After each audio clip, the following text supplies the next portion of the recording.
ਭੈਣੋ ਤੇ ਭਾਈਓ, ਜੈ ਮਸੀਹ ਦੀ।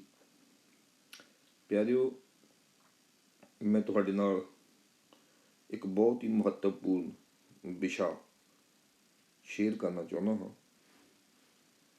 ਇਹ ਵਿਸ਼ਾ ਹੈ ਕਿ ਕੀ ਦੁੱਖ ਤਕਲੀਫਾਂ ਪਰਮੇਸ਼ਰ ਵੱਲੋਂ ਹਨ। ਬਹੁਤ ਲੋਕਾਂ ਦੇ ਮਨਾਂ ਵਿੱਚ ਇਹ ਸਵਾਲ ਹੈ ਕਿ ਖਰੇ ਦੁੱਖ ਤਕਲੀਫਾਂ, ਮੁਸੀਬਤਾਂ, ਅਪਰਾਧ, ਜ਼ੁਲਮ, ਬੇਇਨਸਾਫੀ ਇਹ ਖਰੇ ਪਰਮੇਸ਼ਰ ਦੇ ਵੱਲੋਂ ਹੈ। ਅੱਜ ਦਾ ਇਹ ਵਿਸ਼ਾ ਸਾਂਝਾ ਕਰਾਂਗੇ ਕਿ ਕੀ ਦੁੱਖ ਤਕਲੀਫਾਂ, ਮੁਸੀਬਤਾਂ, ਜ਼ੁਲਮ, ਬੇਇਨਸਾਫੀ ਇਹ ਪਰਮੇਸ਼ਰ ਵੱਲੋਂ ਹੈ।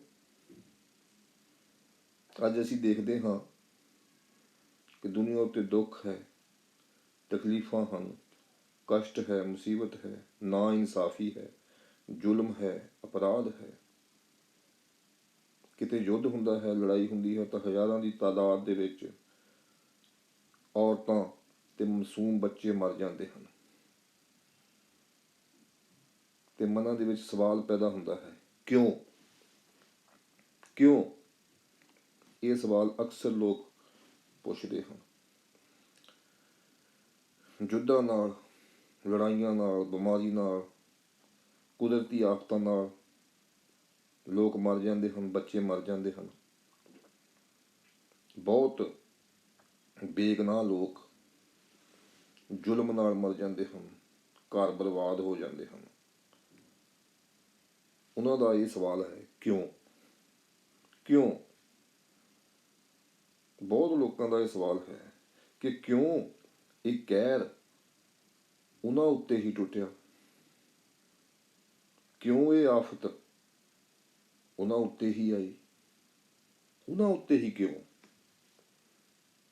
ਇਹ ਸਭ ਕਾਸੇ ਦਾ ਦੋਸ਼ ਉਹ ਲੋਕ ਪਰਮੇਸ਼ਰ ਉੱਤੇ ਲਾਉਂਦੇ ਹਨ। ਉਹ ਲੋਕ ਪਰਮੇਸ਼ਰ ਨੂੰ ਇਹਦਾ ਦੋਸ਼ੀ ਠਹਿਰਾਉਂਦੇ ਹਨ, ਕਿਉਂਕਿ ਜਦੋਂ ਉਹ ਆਪਣੇ ਧਰਮ ਗੁਰੂਆਂ ਨੂੰ ਜਾਂ ਗਿਆਨੀਆਂ ਨੂੰ ਸਵਾਲ ਕਰਦੇ ਹਨ ਕਿ ਕਿਉਂ, ਤਾਂ ਅਕਸਰ ਉਹਨਾਂ ਨੂੰ ਇੱਕ ਹੀ ਜਵਾਬ ਮਿਲਦਾ ਹੈ ਕਿ ਇਹ ਉੱਪਰ ਵਾਲੇ ਦੀ ਮਰਜ਼ੀ ਹੈ, ਇਹ ਪਰਮੇਸ਼ਰ ਦੀ ਲੀਲਾ ਹੈ ਤੇ ਪਰਮੇਸ਼ਰ ਦੀ ਲੀਲਾ ਨੂੰ ਕੋਈ ਨਹੀਂ ਜੀ ਸਮਝ ਸਕਦਾ। ਇਸ ਤਰ੍ਹਾਂ ਦੇ ਜਵਾਬ ਸੁਣ ਕੇ ਲੋਕ ਪਰਮੇਸ਼ਰ ਨੂੰ ਜ਼ਿੰਮੇਵਾਰ ਸਮਝ ਲੈਂਦੇ ਹਨ ਜਾਂ ਪਰਮੇਸ਼ਰ ਨੂੰ ਦੋਸ਼ੀ ਸਮਝ ਲੈਂਦੇ ਹਨ। ਬਹੁਤਿਆਂ ਦਾ ਈਮਾਨ ਪਰਮੇਸ਼ਰ ਤੋਂ ਫਿਰ ਉੱਠ ਜਾਂਦਾ ਹੈ ਕਿ ਦੁਨੀਆ ਉੱਤੇ ਹਰ ਬੁਰਾਈ ਦਾ ਜ਼ਿੰਮੇਵਾਰ ਪਰਮੇਸ਼ਰ ਹੈ। ਪਰ ਪਰਮੇਸ਼ਰ ਦਾ ਬਚਨ ਜੋ ਬਾਈਬਲ ਹੈ, ਜਦੋਂ ਅਸੀਂ ਬਾਈਬਲ ਪੜ੍ਹਦੇ ਹਾਂ ਤਾਂ ਪਤਾ ਲੱਗਦਾ ਹੈ ਕਿ ਇਹ ਸੱਚ ਨਹੀਂ ਹੈ। ਇਹ ਸੱਚ ਨਹੀਂ ਹੈ ਪਿਆਰਿਓ। ਅਸੀਂ ਬਾਈਬਲ ਦੇ ਵਿੱਚੋਂ ਦੇਖਾਂਗੇ ਰੋਮੀਆਂ ਦਾ ਖੱਤ, ਰੋਮੀਆਂ ਉਹਦਾ 9 ਅਧਿਆਏ 14 ਵਚਨ, ਰੋਮੀਆਂ 9 ਬਾਬ 14 ਆਇਤ ਦੇਖਦੇ ਹਾਂ। ਇੱਥੇ ਲਿਖਿਆ ਹੈ ਵੀ ਅਸੀਂ ਕੀ ਆਖੀਏ, ਭਲਾ ਪਰਮੇਸ਼ਰ ਦੇ ਕੋਲੋਂ ਗੁਨਾਹ ਹੁੰਦਾ ਹੈ? ਕਦੇ ਨਹੀਂ। ਕਿਉਂ ਜੋ ਉਹ ਮੂਸਾ ਨੂੰ ਆਖਦਾ ਹੈ ਵੀ ਜਿਹਦੇ ਉੱਤੇ ਮੈਂ ਦਿਆਲ ਹਾਂ ਉਸ ਉੱਤੇ ਦਿਆਲ ਹੋਵਾਂਗਾ, ਤੇ ਜਿਹਦੇ ਉੱਤੇ ਮੈਂ ਰਹਿਮ ਕਰਨਾ ਹੈ ਉਸ ਉੱਤੇ ਰਹਿਮ ਕਰਾਂਗਾ। ਭਲਾ ਪਰਮੇਸ਼ਰ ਕੋਲੋਂ ਗੁਨਾਹ ਹੁੰਦਾ ਹੈ? ਗੁਨਾਹ ਪਿਆਰਿਓ, ਬਾਈਬਲ ਦੱਸਦੀ ਹੈ ਪਰਮੇਸ਼ਰ ਗੁਨਾਹ ਨਹੀਂ ਕਰਦਾ। ਉਹਦੇ ਕੋਲੋਂ ਕਦੇ ਵੀ ਗੁਨਾਹ ਨਹੀਂ ਹੁੰਦਾ। ਉਹ ਨਿਆਂ ਕਰਨ ਵਾਲਾ ਪਰਮੇਸ਼ਰ ਹੈ, ਨਿਆਈ ਹੈ। ਉਹ ਰਹਿਮ ਕਰਦਾ ਹੈ, ਜਿਹਦੇ ਉੱਤੇ ਚਾਹੇ। ਉਹਦੀ ਇੱਛਾ ਹੈ ਕਿ ਇਹਦੇ ਉੱਤੇ ਰਹਿਮ ਕਰੇ, ਕਿਹਦੇ ਉੱਤੇ ਦਿਆਲ ਹੋਵੇ। ਅਸੀਂ ਇੱਕ ਹੋਰ ਆਇਤ ਪੜ੍ਹਦੇ ਹਾਂ, ਅਯੂਬ ਨਬੀ ਦੀ ਕਿਤਾਬ, ਉਹਦਾ 34 ਅਧਿਆਏ, ਉਹਦੀ 10 ਆਇਤ। ਅਯੂਬ 34 ਬਾਬ 10 ਆਇਤ ਲਿਖਿਆ ਹੈ, ਇਸ ਲਈ ਹੇ ਬੁੱਧਵਾਨੋ ਮੇਰੀ ਸੁਣੋ, ਇਹ ਪਰਮੇਸ਼ਰ ਤੋਂ ਦੂਰ ਹੋਵੇ ਕਿ ਉਹ ਦੁਸ਼ਟਪੁਣਾ ਕਰੇ, ਨਾਲੇ ਸਰਬ ਸ਼ਕਤੀਮਾਨ ਤੋਂ ਕਿ ਉਹ ਬੁਰਾਈ ਕਰੇ। ਪਿਆਰਿਓ, ਜਿਹੜੇ ਬੁੱਧਵਾਨ ਹਨ ਉਹ ਸੁਣਨ ਕਿ ਪਰਮੇਸ਼ਰ ਦੁਸ਼ਟਪੁਣਾ ਨਹੀਂ ਕਰਦਾ, ਕਦੇ ਦੁਸ਼ਟਪੁਣਾ ਨਹੀਂ ਕਰਦਾ। ਸਰਬ ਸ਼ਕਤੀਮਾਨ ਪਰਮੇਸ਼ਰ ਕਦੇ ਬੁਰਾਈ ਨਹੀਂ ਕਰਦਾ।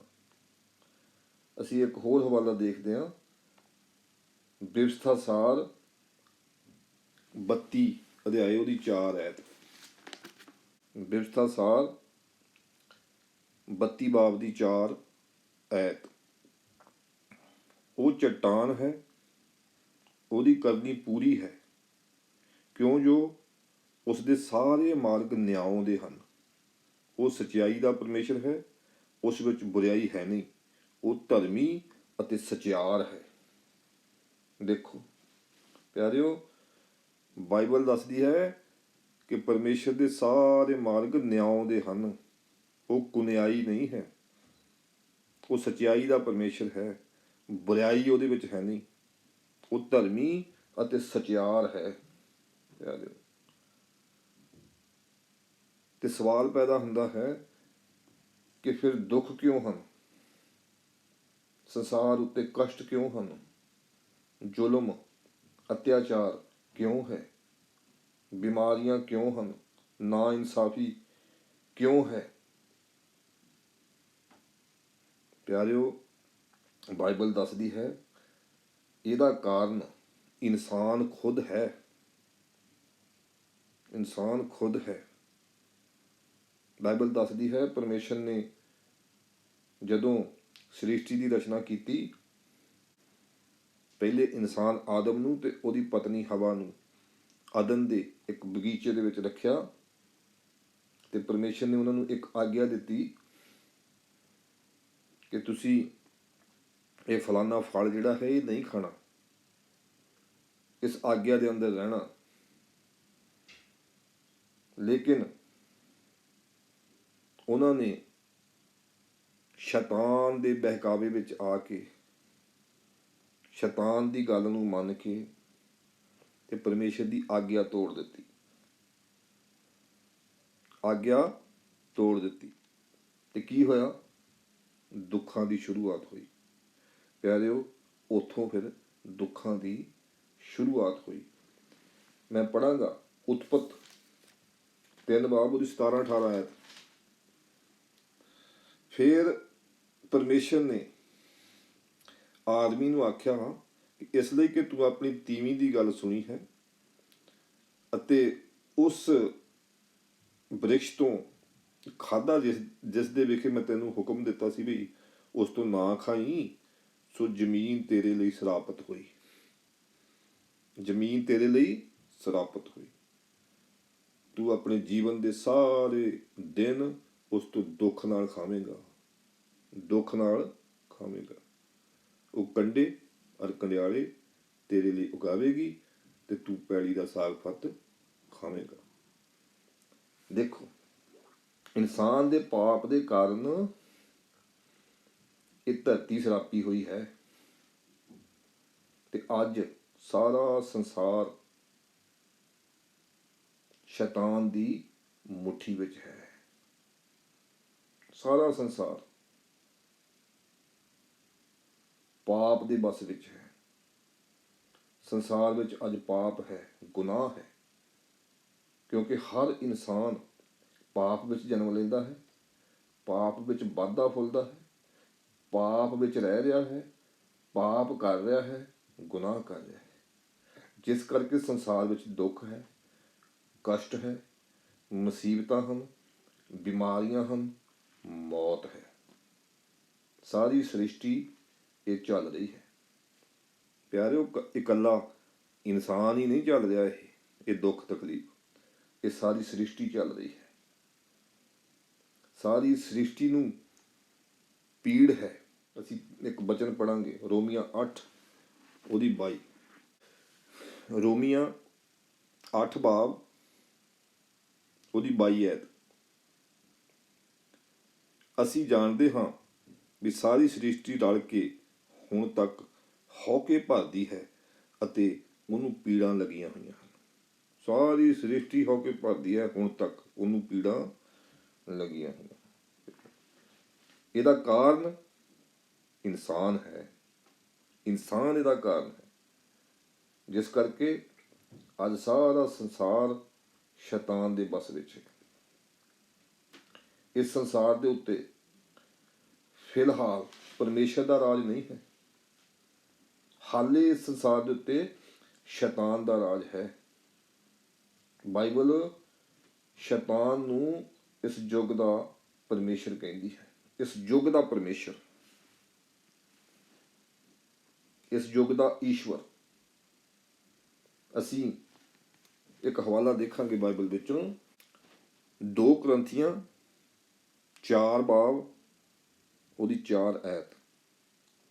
2 ਕੁਰਿੰਥੀਆਂ 4 ਅਧਿਆਏ 4 ਵਚਨ, ਜਿਨ੍ਹਾਂ ਵਿੱਚ ਇਸ ਯੁੱਗ ਦੇ ਈਸ਼ਵਰ ਨੇ ਬੇਪ੍ਰਤੀਤਾਂ ਦੀਆਂ ਬੁੱਧਾਂ ਅੰਨੀਆਂ ਕਰ ਦਿੱਤੀਆਂ ਹਨ। ਦੇਖੋ ਕੀ ਲਿਖਿਆ ਹੈ, ਇਸ ਯੁੱਗ ਦੇ ਈਸ਼ਵਰ ਨੇ, ਇਸ ਯੁੱਗ ਦੇ ਈਸ਼ਵਰ ਨੇ ਇਨਸਾਨਾਂ ਦੀਆਂ ਬੁੱਧਾਂ ਅੰਨੀਆਂ ਕੀਤੀਆਂ ਹੋਈਆਂ। ਬਾਈਬਲ ਸ਼ੈਤਾਨ ਨੂੰ ਇਸ ਯੁੱਗ ਦਾ ਈਸ਼ਵਰ ਦੱਸਦੀ ਹੈ, ਪਰਮੇਸ਼ਰ ਦੱਸਦੀ ਹੈ, ਤੇ ਬਾਈਬਲ ਸ਼ੈਤਾਨ ਨੂੰ ਇਸ ਸੰਸਾਰ ਦੇ ਉੱਤੇ ਰੂਲ ਕਰਨ ਵਾਲਾ, ਰਾਜ ਕਰਨ ਵਾਲਾ ਦੱਸਦੀ ਹੈ ਕਿ ਸ਼ੈਤਾਨ ਰੂਲਰ ਹੈ ਇਸ ਸੰਸਾਰ ਦਾ, ਸ਼ਾਸਕ ਹੈ ਇਸ ਸੰਸਾਰ ਦਾ। ਅਸੀਂ ਦੇਖਾਂਗੇ ਯਹੋਨਾ ਦੀ ਅੰਜੀਲ ਉਹਦਾ 14 ਬਾਬ ਉਹਦੀ 30 ਐਤ, ਯਹੋਨਾ 14 ਅਧਿਆਏ 30 ਵਚਨ।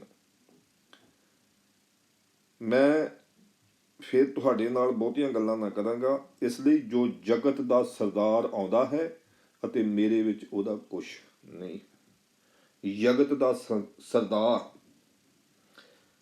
ਪੰਜਾਬੀ ਦੇ ਵਿੱਚ ਤਰਜਮਾ ਜੋ ਕੀਤਾ ਗਿਆ ਹੈ ਸਰਦਾਰ ਕੀਤਾ ਗਿਆ ਹੈ, ਜੋ ਟਰਾਂਸਲੇਸ਼ਨ ਕੀਤੀ ਗਈ ਹੈ ਪੰਜਾਬੀ 'ਚ ਸਰਦਾਰ ਲਿਖਿਆ ਗਿਆ ਹੈ, ਪਰ ਅਸਲ ਦੇ ਵਿੱਚ ਰੂਲਰ ਹੈ।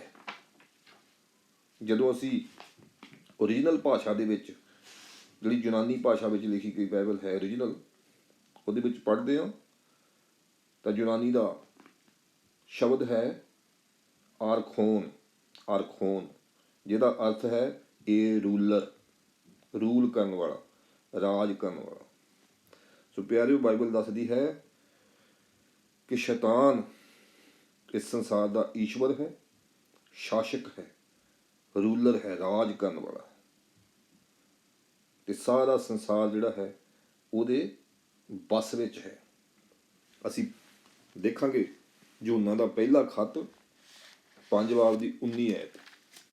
ਪਹਿਲਾ ਯਹੋਨਾ 5 ਅਧਿਆਏ ਉਹਦੀ 19 ਐਤ ਪੜਾਂਗੇ। ਲਿਖਿਆ ਹੈ, ਅਸੀਂ ਜਾਣਦੇ ਹਾਂ ਬਈ ਅਸੀਂ ਪਰਮੇਸ਼ਰ ਤੋਂ ਹਾਂ ਅਤੇ ਸਾਰਾ ਸੰਸਾਰ ਉਸ ਦੁਸ਼ਟ ਦੇ ਬਸ ਵਿੱਚ ਪਿਆ ਹੋਇਆ ਹੈ। ਸਾਰਾ ਸੰਸਾਰ ਉਸ ਦੁਸ਼ਟ ਦੇ, ਸ਼ੈਤਾਨ ਦੇ ਬਸ ਵਿੱਚ ਪਿਆ ਹੋਇਆ ਹੈ। ਦੇਖੋ, ਕਿਉਂਕਿ ਸਾਰਾ ਸੰਸਾਰ ਸ਼ੈਤਾਨ ਦੇ ਬਸ ਵਿੱਚ ਹੈ, ਇਸ ਲਈ ਇਨਸਾਨ ਇੱਕ ਦੂਸਰੇ ਉੱਤੇ ਹਕੂਮਤ ਕਰਨ ਦੇ ਲਈ ਇੱਕ ਦੂਸਰੇ ਨਾਲ ਲੜਦੇ ਹਨ, ਝਗੜਦੇ ਹਨ, ਯੁੱਧ ਕਰਦੇ ਹਨ, ਲੜਾਈਆਂ ਕਰਦੇ ਹਨ। ਕਿੰਨੇ ਯੁੱਧ ਹੁੰਦੇ ਹਨ, ਲੜਾਈਆਂ ਹੁੰਦੀਆਂ ਹਨ, ਹਜ਼ਾਰਾਂ ਲੋਕ ਮਾਰੇ ਜਾਂਦੇ ਹਨ। ਨਿਆਂ ਦੇ ਥਾਂ ਦੁਸ਼ਟਤਾ ਹੈ, ਧਰਮ ਦੇ ਥਾਂ ਦੁਸ਼ਟਤਾ ਹੈ, ਸਤਾਇਆ ਹੋਇਆਂ ਦੇ ਹੰਝੂ ਹਨ, ਉਹਨਾਂ ਨੂੰ ਦਿਲਾਸਾ ਦੇਣ ਵਾਲਾ ਕੋਈ ਨਹੀਂ ਹੈ, ਉਹਨਾਂ ਉੱਤੇ ਸਖਤੀ ਕਰਨ ਵਾਲੇ ਬਲਵੰਤ ਹਨ, ਕੋਈ ਉਹਨਾਂ ਦੀ ਸੁਣਨ ਵਾਲਾ ਨਹੀਂ। ਗਰੀਬਾਂ ਉੱਤੇ ਹਨੇਰ ਹੁੰਦਾ ਹੈ। ਨਿਆਂ ਅਤੇ ਸੱਚਾਈ ਦਾ ਕਿੰਨਾ ਵਿਗਾੜ ਹੈ।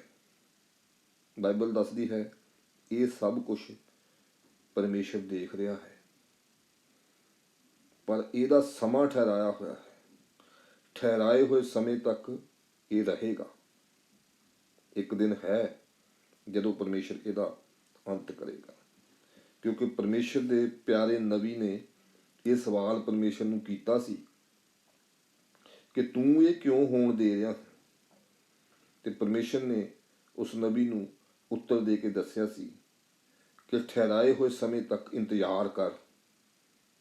ਸਮਾਂ ਠਹਿਰਾਇਆ ਹੋਇਆ ਹੈ ਤੇ ਉਹ ਸਮਾਂ ਅੰਤ ਦੇ ਵੱਲ ਕਾਹਲੀ ਕਰ ਰਿਹਾ ਹੈ ਤੇ ਵੇਟ ਕਰ। ਅਸੀਂ ਪੜ੍ਹਾਂਗੇ ਬਾਈਬਲ ਦੇ ਵਿੱਚੋਂ ਹਬਕੂਕ ਨਬੀ ਦੀ ਕਿਤਾਬ, ਉਹਦਾ 1 ਬਾਬ, ਉਹਦੀ 13 ਆਇਤ। ਹਬਕੂਕ 1 ਅਧਿਆਏ 13 ਵਚਨ। ਤੂੰ ਜਿਹਦੀਆਂ ਅੱਖਾਂ ਬਦੀ ਦੇ ਦੇਖਣ ਨਾਲੋਂ ਸ਼ੁੱਧ ਹਨ, ਜੋ ਹਨੇਰ ਉੱਤੇ ਨਿਗਾਹ ਨਹੀਂ ਰੱਖ ਸਕਦਾ, ਤੂੰ ਛਲੀਆਂ ਦੇ ਉੱਤੇ ਨਿਗਾਹ ਕਿਉਂ ਰੱਖਦਾ ਹੈ? ਤੂੰ ਕਿਉਂ ਚੁੱਪ ਰਹਿੰਦਾ ਹੈ ਜਦ ਦੁਸ਼ਟ ਉਹਨੂੰ ਨਿਗਲ ਲੈਂਦਾ ਹੈ ਜੋ ਉਸ ਤੋਂ ਧਰਮੀ ਹੈ? ਤਾਂ ਪਰਮੇਸ਼ਰ ਨੇ ਆਪਣੇ ਪਿਆਰੇ ਨਬੀ ਨੂੰ ਇਹਦਾ ਉੱਤਰ ਦਿੱਤਾ ਤੇ ਉੱਤਰ ਦੇ ਕੇ ਦੱਸਿਆ। ਜਦੋਂ ਅਸੀਂ ਇਸੇ ਦੀ 2 ਅਧਿਆਏ ਦੀ 2-3 ਐਤ ਪੜ੍ਹਦੇ ਹਾਂ, ਹਬਕੂਕ 2 ਬਾਬ 2-3 ਐਤ, ਤਾਂ ਯਹੋਵਾ ਨੇ ਮੈਨੂੰ ਉੱਤਰ ਦਿੱਤਾ ਅਤੇ ਆਖਿਆ, ਦਰਸ਼ਨ ਨੂੰ ਲਿਖ। ਪਰਮੇਸ਼ਰ ਨੇ ਦਰਸ਼ਨ ਦੇ ਰੋਇਆ ਦੇ ਥਰੂ ਉਹਨੂੰ ਦੱਸਿਆ ਕਿ ਇਸ ਦਰਸ਼ਨ ਨੂੰ ਲਿਖ, ਪੱਟੀਆਂ ਉੱਤੇ ਸਾਫ਼-ਸਾਫ਼ ਲਿਖ ਵੀ ਕੋਈ ਪੜ੍ਹਦਾ ਦੌੜ ਵੀ ਸਕੇ। ਇਹ ਰੋਇਆ ਤਾਂ ਇੱਕ ਠਹਿਰਾਏ ਹੋਏ ਸਮੇਂ ਦੇ ਲਈ ਪੂਰੀ ਹੋਣ ਵਾਲੀ ਹੈ। ਉਹ ਅੰਤ ਵੱਲ ਕਾਹਲੀ ਕਰਦੀ ਹੈ, ਉਹ ਝੂਠੀ ਨਹੀਂ। ਭਾਵੇਂ ਉਹ ਠਹਿਰਾਇਆ ਰਹੇ, ਉਹਦੀ ਉਡੀਕ ਕਰ। ਉਹ ਜ਼ਰੂਰ ਆਵੇਗਾ, ਉਹ ਚਿਰ ਨਾ ਲਾਵੇਗਾ। ਸੋ ਪਿਆਰਿਓ, ਇਹਦਾ ਇੱਕ ਸਮਾਂ ਠਹਿਰਾਇਆ ਹੋਇਆ ਹੈ। ਪਰਮੇਸ਼ਰ ਇਸ ਸਭ ਦਾ ਅੰਤ ਕਰੇਗਾ। ਫਿਲਹਾਲ ਜਦੋਂ ਪਾਪ ਸੰਸਾਰ ਉੱਤੇ ਵੱਧਦਾ ਹੈ, ਤਦ ਉਹਦਾ ਨਿਆਂ ਜ਼ਰੂਰ ਪ੍ਰਗਟ ਹੁੰਦਾ, ਪਰ ਇਸ ਸਭ ਕਾਸੇ ਦਾ ਖਾਤਮਾ ਜਿਹੜਾ ਹੈ ਠਹਿਰਾਏ ਹੋਏ ਸਮੇਂ ਪਰਮੇਸ਼ਰ ਕਰੇਗਾ। ਇਨਸਾਨ ਨੇ ਸਾਇੰਸ ਦੇ ਵਿੱਚ ਤੇ ਦੂਸਰੇ ਕਈ ਖੇਤਰਾਂ ਵਿੱਚ ਕਿੰਨੀ ਤਰੱਕੀ ਕਰ ਲਈ ਹੈ, ਪਰ ਇਸ ਤਰੱਕੀ ਦੇ ਨਾਲ ਸੰਸਾਰ ਦੇ ਹਾਲਾਤ ਨਹੀਂ ਸੁਧਰੇ ਤੇ ਨਾ ਹੀ ਸੁਧਰਨਗੇ। ਉਹ ਸੁਧਰਨ ਦੀ ਬਜਾਏ ਹੋਰ ਵਿਗੜਦੇ ਚਲੇ ਜਾ ਰਹੇ ਹਨ। ਸਾਇੰਸ ਹਾਲਾਤ ਨਹੀਂ ਸੁਧਾਰ ਸਕਦੀ ਸੰਸਾਰ ਦੇ, ਬਲਕਿ ਹੋਰ ਵਿਗਾੜ ਰਹੀ ਹੈ। ਦੇਖੋ ਕਿਹੋ ਜਿਹੇ ਵੈਪਨ ਬਣ ਰਹੇ ਹਨ, ਕਿਹੋ ਜਿਹੇ ਹਥਿਆਰ ਬਣ ਰਹੇ ਹਨ, ਕਿਹੋ ਜਿਹੇ ਬੰਬ ਬਣ ਰਹੇ ਹਨ, ਹੈ ਨਾ। ਨਾ ਇਨਸਾਫੀ, ਗਰੀਬੀ, ਅਪਰਾਧ, ਯੁੱਧ, ਜ਼ੁਲਮ, ਹੋਰ ਇਹੋ ਜਿਹੀਆਂ ਕਈ ਸਮੱਸਿਆਵਾਂ ਵੱਧ ਰਹੀਆਂ ਹਨ। ਹਰ ਇੱਕ ਇਨਸਾਨ ਸ਼ਾਂਤੀ ਚਾਹੁੰਦਾ ਹੈ, ਅਮਨ ਚਾਹੁੰਦਾ ਹੈ, ਪਰ ਯਾਦ ਰੱਖਣਾ, ਪਰਮੇਸ਼ਰ ਸਰਬ ਸ਼ਕਤੀਮਾਨ ਪਰਮੇਸ਼ਰ ਹੈ। ਉਹ ਇਹਨਾਂ ਸਾਰੀਆਂ ਤਕਲੀਫਾਂ ਨੂੰ ਮਿਟਾਉਣ ਦੀ ਤਾਕਤ ਰੱਖਦਾ ਹੈ। ਪਿਆਰਿਓ, ਆਪਣੇ ਬਚਨ ਬਾਈਬਲ ਦੇ ਵਿੱਚ ਉਹਦਾ ਇਹ ਵਾਅਦਾ ਹੈ, ਇਹ ਉਹ ਜ਼ਰੂਰ ਕਰੇਗਾ। ਉਹ ਸ਼ੈਤਾਨ ਦੇ ਕੰਮਾਂ ਦਾ ਨਾਸ਼ ਕਰੇਗਾ। ਅੱਜ ਲੋਕ ਸ਼ੈਤਾਨ ਦੇ ਇਹਨਾਂ ਕੰਮਾਂ ਦੇ ਕਾਰਨ ਪਰਮੇਸ਼ਰ ਨੂੰ ਬਲੇਮ ਕਰਨਾ ਸ਼ੁਰੂ ਕਰ ਦਿੰਦੇ ਹਨ, ਪਰਮੇਸ਼ਰ ਦੇ ਉੱਤੇ ਦੋਸ਼ ਲਾਉਣਾ ਸ਼ੁਰੂ ਕਰ ਦਿੰਦੇ ਹਨ, ਪਰਮੇਸ਼ਰ ਨੂੰ ਫਿਟਕਾਰਨਾ ਸ਼ੁਰੂ ਕਰ ਦਿੰਦੇ ਹਨ, ਜਦ ਕਿ ਦੁੱਖ ਦਾ ਕਾਰਨ ਸ਼ੈਤਾਨ ਹੈ। ਅਸੀਂ ਲੂਕਾ ਦੀ ਅੰਜੀਲ ਵਿੱਚ ਦੇਖਾਂਗੇ, ਪ੍ਰਭੂ ਯਿਸੂ ਨੇ ਫਰਮਾਇਆ ਹੈ, ਲੂਕਾ ਦੀ ਅੰਜੀਲ 13 ਬਾਬ ਉਹਦੀ 16 ਆਇਤ। ਲੂਕਾ 13 ਅਧਿਆਏ 16 ਵਚਨ। ਪ੍ਰਭੂ ਯਿਸੂ ਨੇ ਇੱਥੇ ਇੱਕ ਔਰਤ ਦਾ ਵਾਕਿਆ ਹੈ ਜੋ ਬਹੁਤ ਦੁੱਖ ਵਿੱਚ ਸੀ, ਤਕਲੀਫ ਦੇ ਵਿੱਚ ਸੀ, ਬਿਮਾਰ ਸੀਗੀ, ਤੇ ਉਹਦੇ ਬਾਰੇ ਪ੍ਰਭੂ ਯਿਸੂ ਗੱਲ ਕਰਦੇ ਹਨ। ਫਿਰ ਭਲਾ ਇਹ ਤੀਵੀਂ ਜੋ ਅਬਰਾਹਾਮ ਦੀ ਧੀ ਹੈ, ਜਿਹਨੂੰ ਸ਼ੈਤਾਨ ਨੇ ਵੇਖੋ 18 ਵਰ੍ਹਿਆਂ ਤੋਂ ਬੰਦ ਰੱਖਿਆ ਹੈ, ਇਹਨੂੰ ਸਬਤ ਦੇ ਦਿਨ ਇਸ ਬੰਧਨ ਤੋਂ ਛੁਡਾਉਣਾ ਯੋਗ ਨਹੀਂ ਸੀ। ਪ੍ਰਭੂ ਯਿਸੂ ਨੇ ਕਿਹਾ, ਇਹ ਅਬਰਾਹਾਮ ਦੀ ਧੀ ਹੈ ਜਿਹਨੂੰ ਸ਼ੈਤਾਨ ਨੇ 18 ਸਾਲਾਂ ਤੋਂ ਦੁੱਖ ਵਿੱਚ, ਤਕਲੀਫ ਦੇ ਵਿੱਚ ਰੱਖਿਆ ਹੋਇਆ ਹੈ। ਪਿਆਰਿਓ, ਸਾਰੀਆਂ ਦੁੱਖ ਤਕਲੀਫਾਂ ਮੁਸੀਬਤਾਂ ਇਹ ਸ਼ੈਤਾਨ ਵੱਲੋਂ ਹਨ। ਇਸ ਲਈ ਪਰਮੇਸ਼ਰ ਚਾਹੁੰਦਾ ਹੈ ਕਿ ਸਭ ਲੋਕ ਹਨੇਰੇ ਦੇ ਵਿੱਚੋਂ ਚਾਨਣ ਵੱਲ ਤੇ ਸ਼ੈਤਾਨ ਦੇ ਵੱਸ ਤੋਂ ਪਰਮੇਸ਼ਰ ਦੇ ਵੱਲ ਮੁੜਨ, ਤਾਂ ਕਿ ਉਹਨਾਂ ਦੇ ਪਾਪ ਮਾਫ ਹੋਣ ਤੇ ਉਹ ਪਰਮੇਸ਼ਰ ਦੇ ਰਾਜ ਵਿੱਚ ਵਿਰਸਾ ਪ੍ਰਾਪਤ ਕਰਨ। ਵਿਰਸਾ ਪ੍ਰਾਪਤ ਕਰਨ। ਅਸੀਂ ਦੇਖਾਂਗੇ ਬਾਈਬਲ ਦੇ ਵਿੱਚ ਰਸੂਲਾਂ ਦੀ ਕਿਤਾਬ 26 ਅਧਿਆਏ 18 ਵਚਨ। ਰਸੂਲਾਂ ਦੇ ਕਿਤਾਬ 26 ਬਾਬ 18 ਆਇਤ। ਤਾਂ ਜੋ ਤੂੰ ਉਹਨਾਂ ਦੀਆਂ ਅੱਖਾਂ ਨੂੰ ਖੋਲ ਦੇਵੇਂ, ਭਈ ਉਹ ਹਨੇਰੇ ਤੋਂ ਚਾਨਣ ਦੀ ਵੱਲ ਤੇ ਸ਼ੈਤਾਨ ਦੇ ਵੱਸ ਤੋਂ ਪਰਮੇਸ਼ਰ ਦੀ ਵੱਲ ਮੁੜਨ, ਕਿ ਉਹ ਪਾਪਾਂ ਦੀ ਮਾਫੀ ਤੇ ਉਹਨਾਂ ਵਿੱਚ ਜੋ ਮੇਰੇ ਉੱਤੇ ਨੇਚਾ ਕਰਕੇ ਪਵਿੱਤਰ ਹੋਏ ਹਨ ਵਿਰਸਾ ਪਾਉਣ। ਦੇਖੋ, ਪਰਮੇਸ਼ਰ ਚਾਹੁੰਦਾ ਹੈ ਕਿ ਹਰ ਇੱਕ ਇਨਸਾਨ ਜਿਹੜਾ ਹੈ ਸ਼ੈਤਾਨ ਦੇ ਵੱਸ ਵਿੱਚੋਂ ਨਿਕਲ ਕੇ ਮੇਰੇ ਵੱਲ ਨੂੰ ਮੁੜੇ, ਤਾਂ ਕਿ ਉਹਨਾਂ ਨੂੰ ਪਾਪਾਂ ਦੀ, ਉਹਨਾਂ ਦੇ ਗੁਨਾਹਾਂ ਦੀ ਮਾਫੀ ਮਿਲ ਜਾਵੇ ਤੇ ਜਿਹੜੇ ਪਵਿੱਤਰ ਕੀਤੇ ਹੋਏ ਲੋਕ ਹਨ ਉਹਨਾਂ ਦੇ ਨਾਲ ਉਹ ਮੇਰੇ ਰਾਜ ਦੇ ਵਿੱਚ ਵਿਰਸਾ ਪਾਉਣ। ਪਿਆਰਿਓ, ਬਾਈਬਲ ਦੱਸਦੀ ਹੈ ਸ਼ੈਤਾਨ ਦਾ ਰਾਜ ਜਿਹੜਾ ਹੈ ਟੈਂਪਰੇਰੀ ਹੈ, ਇਹ ਥੋੜੇ ਸਮੇਂ ਲਈ ਹੈ। ਹੁਣ ਬਹੁਤ ਜਲਦੀ ਪਰਮੇਸ਼ਰ ਦਾ ਰਾਜ ਆਉਣ ਵਾਲਾ ਹੈ, ਬਹੁਤ ਜਲਦੀ ਪਰਮੇਸ਼ਰ ਦਾ ਰਾਜ ਆਉਣ ਵਾਲਾ ਹੈ। ਅਸੀਂ ਦੇਖਾਂਗੇ ਮਰਕਸ ਦੀ ਅੰਜੀਲ 1 ਅਧਿਆਏ ਉਹਦੀ 14-15 ਆਇਤ। ਮਰਕਸ 1 ਬਾਬ 14-15 ਆਇਤ। ਇਹ ਜਦੋਂ ਪ੍ਰਭੂ ਯਿਸੂ ਧਰਤੀ ਉੱਤੇ ਸਨ ਤੇ ਉਹਨਾਂ ਨੇ 3.5 ਸਾਲ ਧਰਤੀ ਉੱਤੇ ਪ੍ਰਚਾਰ ਕੀਤਾ ਹੈ ਤੇ ਉਹਨਾਂ ਨੇ ਇਸੇ ਖੁਸ਼ਖਬਰੀ ਦਾ ਪ੍ਰਚਾਰ ਕੀਤਾ ਕਿ ਪਰਮੇਸ਼ਰ ਦਾ ਰਾਜ ਜਿਹੜਾ ਹੈ ਨੇੜੇ ਆਇਆ ਹੈ, ਤੌਬਾ ਕਰੋ ਤੇ ਆਪਣੇ ਪਾਪਾਂ ਤੋਂ ਮੁੜੋ, ਕਿ ਪਰਮੇਸ਼ਰ ਦਾ ਰਾਜ ਨੇੜੇ ਆ ਗਿਆ ਹੈ। ਦੇਖੋ ਕੀ ਲਿਖਿਆ ਹੈ। ਉਪਰੰਤ ਯਹੋਨਾ ਦੇ ਫੜਵਾਏ ਜਾਣ ਤੋਂ ਪਿੱਛੋਂ ਯਿਸੂ ਗਲੀਲ ਵਿੱਚ ਆਇਆ ਔਰ ਉਸਨੇ ਪਰਮੇਸ਼ਰ ਦੀ ਖੁਸ਼ਖਬਰੀ ਦਾ ਪ੍ਰਚਾਰ ਕਰਕੇ ਆਖਿਆ, ਸਮਾਂ ਪੂਰਾ ਹੋਇਆ ਹੈ ਅਤੇ ਪਰਮੇਸ਼ਰ ਦਾ ਰਾਜ ਨੇੜੇ ਆ ਗਿਆ ਹੈ, ਤੌਬਾ ਕਰੋ ਅਤੇ ਖੁਸ਼ਖਬਰੀ ਉੱਤੇ ਪ੍ਰਤੀਤ ਕਰੋ। ਪਿਆਰਿਓ, ਬਾਈਬਲ ਇਹਨੂੰ ਸਵਰਗ ਦਾ ਰਾਜ ਵੀ ਦੱਸਦੀ ਹੈ ਤੇ ਇਹਨੂੰ ਸ਼ਾਂਤੀ ਦਾ ਰਾਜ ਵੀ ਦੱਸਦੀ ਹੈ। ਇਹ ਸਵਰਗ ਦਾ ਰਾਜ, ਪਰਮੇਸ਼ਰ ਦਾ ਰਾਜ, ਸ਼ਾਂਤੀ ਦਾ ਰਾਜ ਬਹੁਤ ਜਲਦੀ ਆਉਣ ਵਾਲਾ ਹੈ ਤੇ ਸ਼ੈਤਾਨ ਦੇ ਕੰਮਾਂ ਨੂੰ, ਸ਼ੈਤਾਨ ਦੇ ਇਸ ਰਾਜ ਨੂੰ ਪਰਮੇਸ਼ਰ ਬਹੁਤ ਜਲਦੀ ਨਸ਼ਟ ਕਰੇਗਾ ਤੇ ਬਹੁਤ ਹੀ ਜਲਦੀ ਹੁਣ ਪਰਮੇਸ਼ਰ ਦਾ ਰਾਜ, ਪਰਮੇਸ਼ਰ ਦੀ ਹਕੂਮਤ ਆ ਜਾਵੇਗੀ। ਤੇ ਉਸ ਹਕੂਮਤ ਦੇ ਵਿੱਚ ਕੀ ਹੋਵੇਗਾ, ਪਰਮੇਸ਼ਰ ਦੇ ਰਾਜ ਵਿੱਚ ਕੀ ਹੋਵੇਗਾ, ਅਸੀਂ ਦੇਖਾਂਗੇ ਪਰਮੇਸ਼ਰ ਦੇ ਵਚਨ ਬਾਈਬਲ ਦੇ ਵਿੱਚੋਂ। ਪ੍ਰਕਾਸ਼ ਦੀ ਪੋਥੀ 21 ਅਧਿਆਏ ਉਹਦੇ 1 ਵਚਨ ਤੋਂ 4 ਵਚਨ ਤੱਕ ਪੜਾਂਗੇ। ਪ੍ਰਕਾਸ਼ ਦੀ ਪੋਥੀ 21 ਬਾਬ 1 ਤੋਂ 4 ਆਇਤ।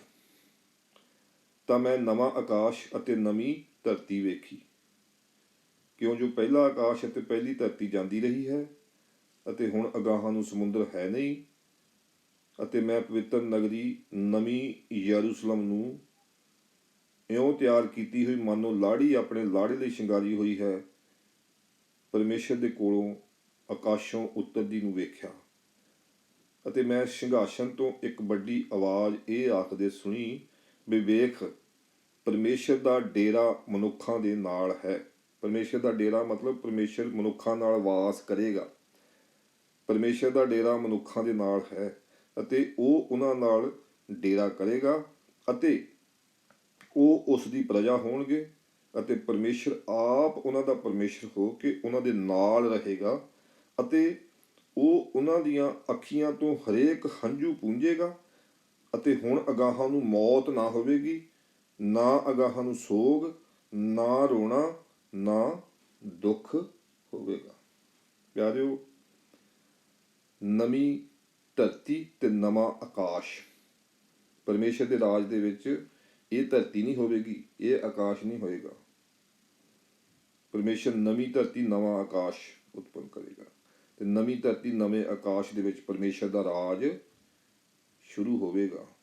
ਪਿਆਰਿਓ, ਤੇ ਉਸ ਰਾਜ ਦੇ ਵਿੱਚ ਪਰਮੇਸ਼ਰ ਆਪ ਇਨਸਾਨਾਂ ਦੇ ਨਾਲ ਰਹੇਗਾ, ਵਾਸ ਕਰੇਗਾ ਤੇ ਕੋਈ ਦੁੱਖ ਨਹੀਂ ਹੋਏਗਾ, ਕੋਈ ਕਸ਼ਟ ਨਹੀਂ ਹੋਏਗਾ ਉਸ ਰਾਜ ਦੇ ਵਿੱਚ। ਉਸ ਰਾਜ ਵਿੱਚ ਕੋਈ ਮੁਸੀਬਤ ਨਹੀਂ ਹੋਏਗੀ। ਪਰਮੇਸ਼ਰ ਸਾਰੀਆਂ ਅੱਖੀਆਂ ਤੋਂ ਹੰਝੂ ਪੂੰਝ ਸੁੱਟੇਗਾ ਤੇ ਅਗਾਹਾਂ ਨੂੰ ਉਸ ਰਾਜ ਦੇ ਵਿੱਚ ਮੌਤ ਨਹੀਂ ਹੋਵੇਗੀ। ਮੌਤ ਨਹੀਂ ਹੋਵੇਗੀ ਪਿਆਰਿਓ, ਹਮੇਸ਼ਾ ਦਾ ਜੀਵਨ ਹੋਵੇਗਾ। ਨਾ ਕੋਈ ਸੋਗ, ਨਾ ਕੋਈ ਰੋਣਾ ਤੇ ਨਾ ਕੋਈ ਦੁੱਖ ਹੋਵੇਗਾ, ਨਾ ਕੋਈ ਬਿਮਾਰੀ ਹੋਵੇਗੀ। ਸੋ ਮੇਰੇ ਪਿਆਰਿਓ, ਪਰਮੇਸ਼ਰ ਜੋ ਚਾਹੁੰਦਾ ਹੈ ਕਿ ਤੁਸੀਂ ਸ਼ੈਤਾਨ ਦੇ ਵੱਸ ਵਿੱਚੋਂ ਨਿਕਲ ਕੇ ਮੇਰੇ ਵੱਲ ਮੁੜੋ, ਆਪਣੇ ਗੁਨਾਹਾਂ ਤੋਂ, ਆਪਣੇ ਪਾਪਾਂ ਤੋਂ ਤੌਬਾ ਕਰੋ ਤੇ ਪਰਮੇਸ਼ਰ ਦੇ ਇਸ ਰਾਜ ਦੇ ਭਾਗੀ ਹੋ ਜਾਓ, ਤਾਂ ਕਿ ਤੁਹਾਡੇ ਪਾਪ ਮਿਟਾਏ ਜਾਣ, ਤੁਹਾਡੇ ਪਾਪ ਮਾਫ ਕੀਤੇ ਜਾਣ ਤੇ ਤੁਸੀਂ ਪਰਮੇਸ਼ਰ ਦੇ ਇਸ ਰਾਜ ਦੇ ਵਿੱਚ ਵਿਰਸਾ ਪ੍ਰਾਪਤ ਕਰੋ। ਆਮੀਨ, ਆਮੀਨ।